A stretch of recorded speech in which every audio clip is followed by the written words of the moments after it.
Welcome to the Politicrat. I'm Omar Moore. It is Saturday, September the 26th, 2020.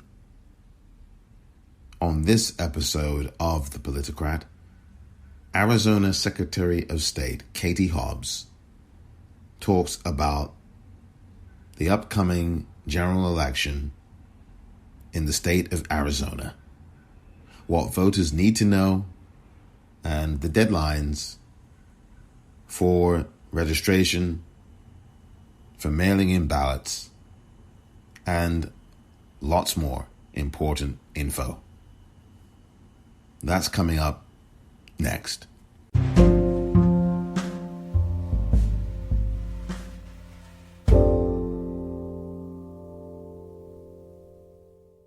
Welcome back. Yesterday, Arizona Secretary of State Katie Hobbs joined the Politicrat podcast to talk about voting in Arizona and what voters there need to know. Here is that conversation with Secretary of State of Arizona Katie Hobbs. I have the pleasure of speaking to Secretary of State of Arizona Katie Hobbs. Secretary Hobbs, how are you today? Hi, I'm great. How are you? Very well, thank you very much for your time as well. I really do appreciate you sparing a few minutes to talk about voting in your state and how things are going with that. So thank you for doing that. Yeah, absolutely.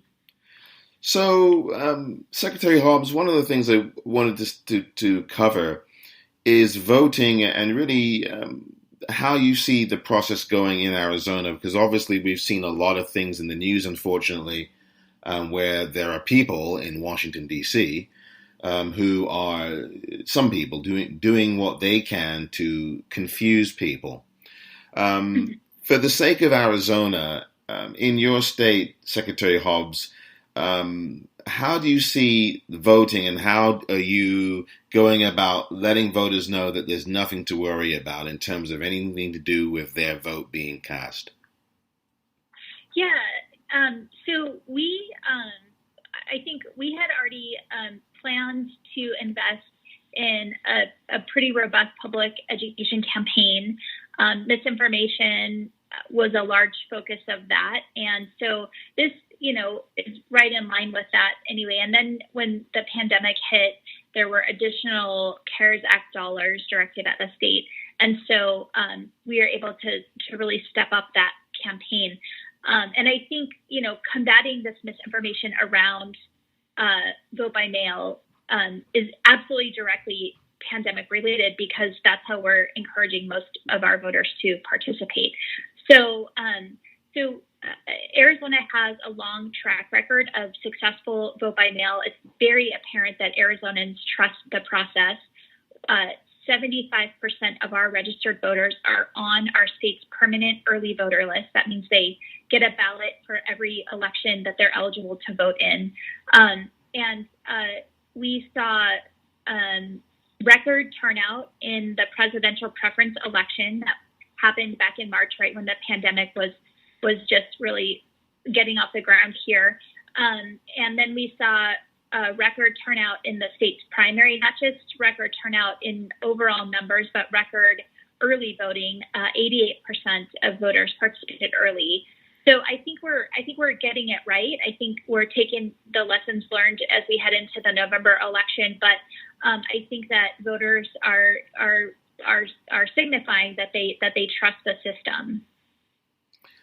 I wanted to ask you, alongside what you've just said, Secretary Hobbs, corresponding with the obviously very successful turnout rate, and that's really actually very good to hear, very encouraging to hear for listeners as well.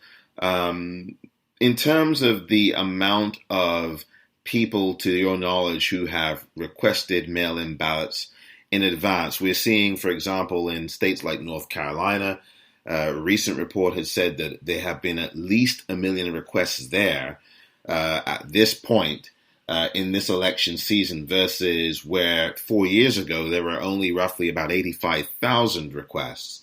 For your state, Secretary Hobbs, what are the numbers in terms of whether you've seen a more robust participation, in terms of requests in advance? What kind of numbers might you have to report in terms of that, please? Yeah, I mean, it's hard to say right now because the deadline to request an early ballot is October 23rd. And so we're going to continue to encourage people to request that up until that deadline. So we're not sure exactly what it looks like, but I can say that as we've seen increases in voter registration, the number of folks on the permanent early voter list has kept pace at 75%. So, and voters are given the opportunity to sign up for that as they register. And so it looks like as voters are registering, they are also signing up for that at the same time. And we did see increases. So our 2018 general election, the early participation was 75%. 78%. And in this primary that we just held in August, that early participation went up to 88%. Wow. Yeah. That's what we're really anticipating, around 90%, headed into the general election. But it's hard to say just because people are still able to make that request right now. That's really fantastic. And as you as you mentioned those numbers, Secretary Hobbs, my mind flashes to countries in, other countries where the participation rate is, quite frankly, in that area or just below the area. So that's really encouraging, because what I have been doing is trying to get in touch with a number of different secretaries of states or people in their offices and doing research on these kinds of things, especially now. So I do appreciate that information. A couple of other things the next 3 or 4 minutes or so that we have to ask you about. Now, you had a National Voter Registration Day has passed by. It was on Tuesday of this past week. And you held a Facebook conference, town hall, I believe it was. And one thing you mentioned was ballot security. Can you, for the sake of the audience listening, can you reiterate that? Because there were some concerns perhaps, or there was a question about ballot security. Sure. Are you referring to particularly ballot by mail security? Yes, that's right. Thank you for helping me clarify. Yes. Yeah. There is security around all the ballots, how they're handled and stored, both blank and completed ballots. And there's no difference in how ballots are handled, whether they're early ballots or ballots cast at polling places on election day.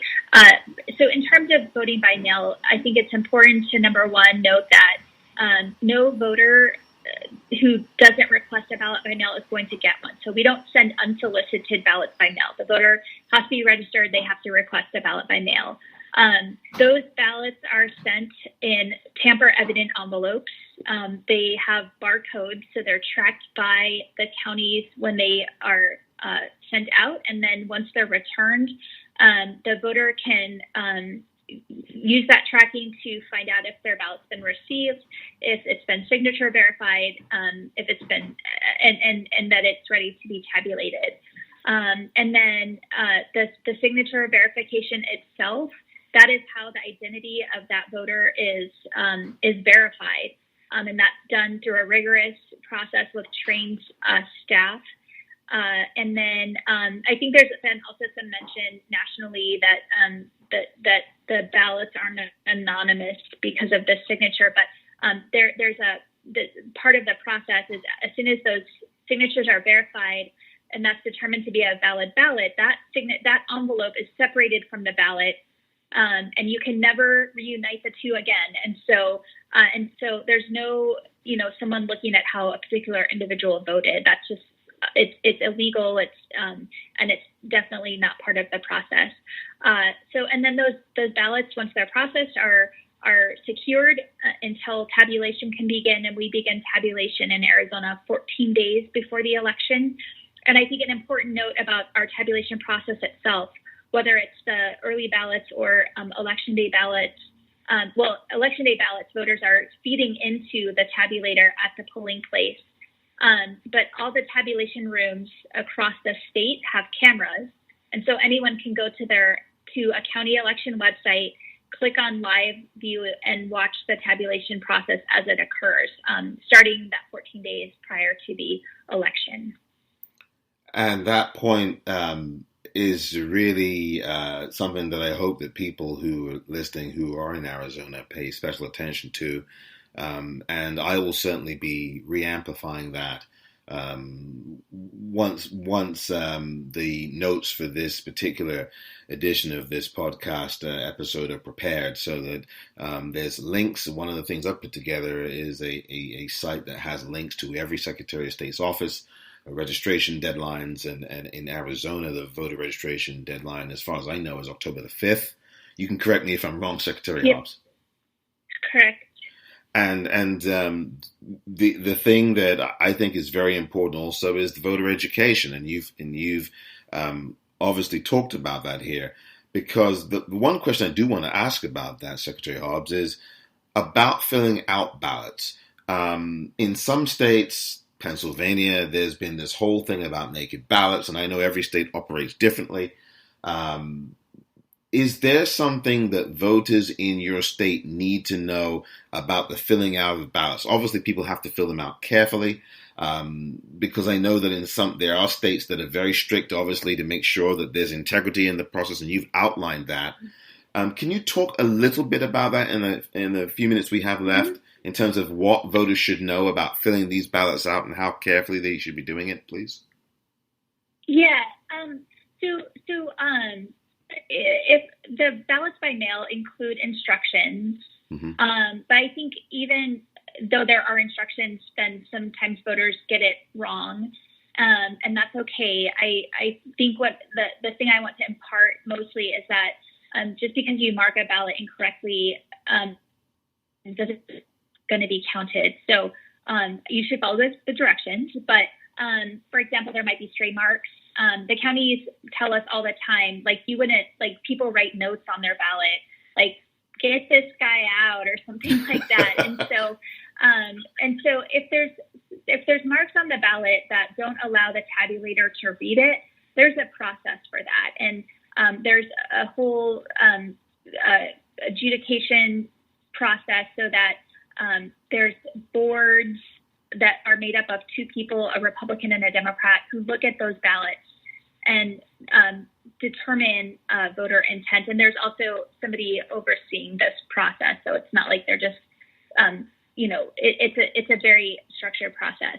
And so I think that if a voter shouldn't worry that if they overvoted a race, like voted for more than are eligible to be selected, or if there's stray marks on their ballot or they spilled coffee on their ballot, then we are still working to ensure that those votes can be counted. Obviously, in an overvote situation, that vote for that particular race probably can't be counted.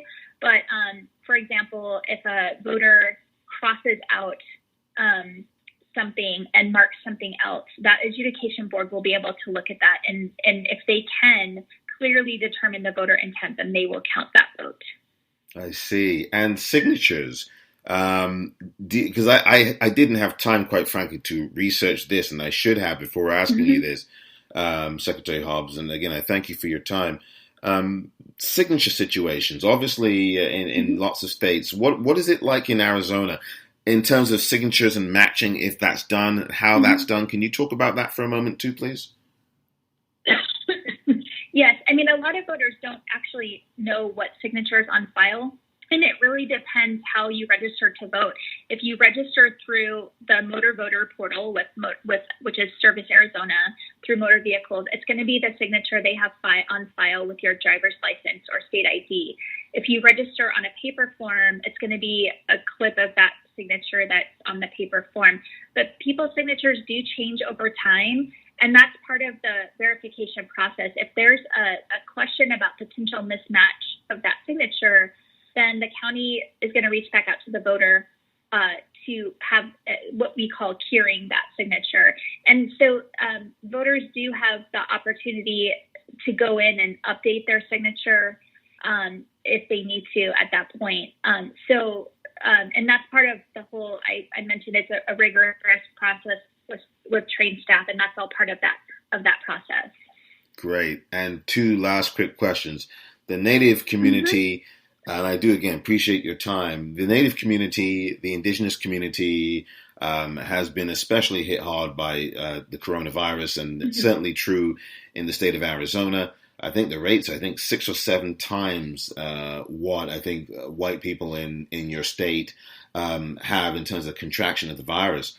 For the sake of voting, what kind of outreach is being done to the Native American, to Native communities, and Indigenous communities in your state regarding voting?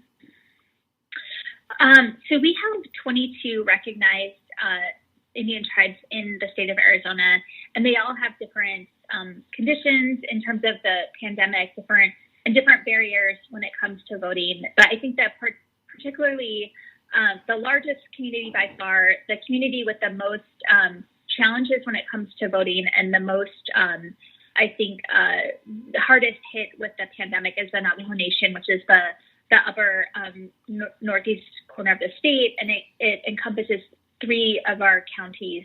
And so we've been working very closely with the Navajo Nation and voter outreach activities are particularly difficult right now because a lot of folks don't even have internet access, and so and nobody's doing door to door right now. They're under pretty strict lockdown for most of the time on the Navajo Nation to help contain the spread of the virus. And but we've been working with the counties to increase the secure ballot drop boxes that are on Navajo Nation because mail is also a really big challenge there. Access to mail. So secure ballot drop boxes, so voters who vote by mail can drop their ballots there instead of relying on the mail to get it back. Increase in-person early voting sites. Again, this is a challenge because they're restricting access to the community, but we've been working with them to work this out. And then options that are typically used, like curbside voting, being able to expand that. And then a couple of the counties have also gotten a mobile unit so that they can have early voting and voter registration, not at the same time because voter registration ends before early voting starts, but in different communities at different times. So if there's like a community event going on, which isn't to a large extent right now, but they could have that mobile van parked there so people can vote, they can drop off their early ballot. And we've talked with them about potentially partnering those with food delivery that they're doing in the community. So there's a lot of different efforts going on, and we've just been talking to the folks who are talking to the members of the community so that they can get that information out. Great. That's really great. And then finally, well, 2 last things. I do promise that these are going to be the last 2 questions. First of all, I've said this about 3 times. I have a little break, so we're fine on time. Okay, great. And I do, again, I just want to thank you for your time because it really means a lot. I know you're very busy, so thank you. One thing that is a concern, and I think that you may know what I'm about to ask you, the post-election situation, are there any concerns for you at all about the state legislature in Arizona and the governor in Arizona and any kind of interfacing that you as the Secretary of State and they as the legislature and governor may be doing vis-a-vis issues? I think people know that there are, obviously like anything else, potential issues that have been talked about and are reason to think about them. But, it's difficult to really ask a question like this because we don't know yet.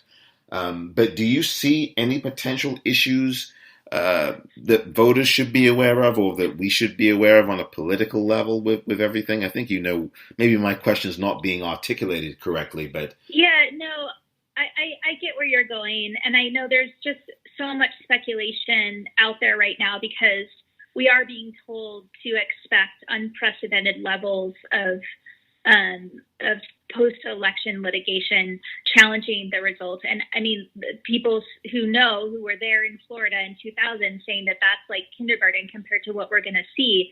And I absolutely understand that. But I think the thing that I'm focused on is statutorily, my obligation is to certify the official election canvas and then we convene the electors for the winning candidate. My office does not have any authority, as might have been suggested in a particular magazine article, to seat electors of my choosing, nor does the Arizona legislature have any authority to override official election results. And so I know all this speculation comes in, well, what if we don't know the official, what if there's all these court challenges that hold it up? And I think it's a little bit irresponsible on the part of chief election officers of the state, any state, to speculate on possible scenarios. I think that can contribute to voter fear and panic, and it's a distraction from focusing on the real job in front of us right now, which is making sure that every voter can vote and not have to choose between their health and their right to vote, and that we are able to count every validly cast ballot. And really important. That's something that it's really good to hear. Because I'll be honest with you, and I'm here in California, and I do wonder, because I must say, I think, to add to what you have just said, Secretary Hobbs, some of this too, in my humble opinion, is an attempt to the panic, as you pointed out, and the fear, but also, there in turn, the suppression of voting. The idea that you'll discourage somebody. Yeah. Absolutely. One last thing, the most important takeaways that Arizona voters must know. Obviously, you've got a very good website. It's arizona.vote. For those of you who aren't familiar, it's a terrific website. I have looked through some of it, not all of it, but I've looked through some of it. But in these last few moments, Secretary Hobbs, that I have you here to speak about these issues, what would the most important takeaways be for voters in Arizona? What are the most important things they need to know, whether it's deadlines, whether it's whatever? Can you please give us what those things might be? Well, I just want to assure voters in our state that election officials here in our office, the Secretary of State's office, as well as the counties across the state, are working night and day to maintain the security, the accuracy, the fairness of this election, and again, ensure that voters are not having to choose between their health and safety and their right to vote. And we will count all the ballots that are validly cast. And we, in terms of deadlines, October 5th is that important voter registration deadline. Early voting starts October 7th. October 23rd is the last day to request a ballot by mail. And then October 27th is the last day we recommend that you mail that ballot back, but you can certainly drop it off after that. And then November 3rd, obviously, is the election. Our ballots must be received by Election Day. So make sure you're not putting it in the mail on Election Day. And voters can get, again, all this information at arizona.vote, as you mentioned. Secretary Hobbs, Secretary Katie Hobbs of Arizona, thank you so very much for your time today on the Politicrat podcast. It's really greatly appreciated. Thank you so much. Thank you. Thanks for having me. You're welcome. Take care now. Okay. Bye.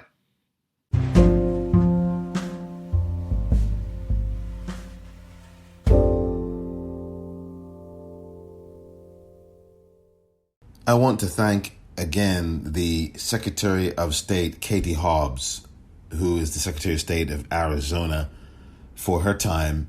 Remember, the website is arizona.vote. Very important website for Arizona voters. That is arizona.vote. Arizona.vote. And again, the voter registration deadline there is October 5th. The first day of mail-in ballots, people getting them, or at least to be mailed out, will be October 7th. The first day of in-person voting early is on October 7th as well.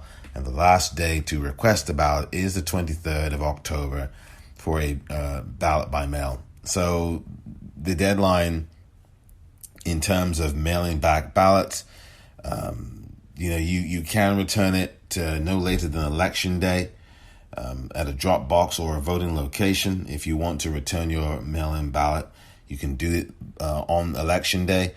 The 27th of October, if you're actually mailing back your ballot, the deadline to mail your ballot back, is October 27th. If you are unable to mail it back by the 27th, you have until Election Day to actually drop it off at a location in person. Whether it's dropping it off at a ballot drop-off box, to drop it off at a drop box, or to return it to any voting location in your county, I guess the county that you're assigned to, your location there, in person. But if you want to mail your ballot back, you cannot mail it any later than October 27th. Thank you very much for listening to this edition of the Politicrat. I'm Omar Moore.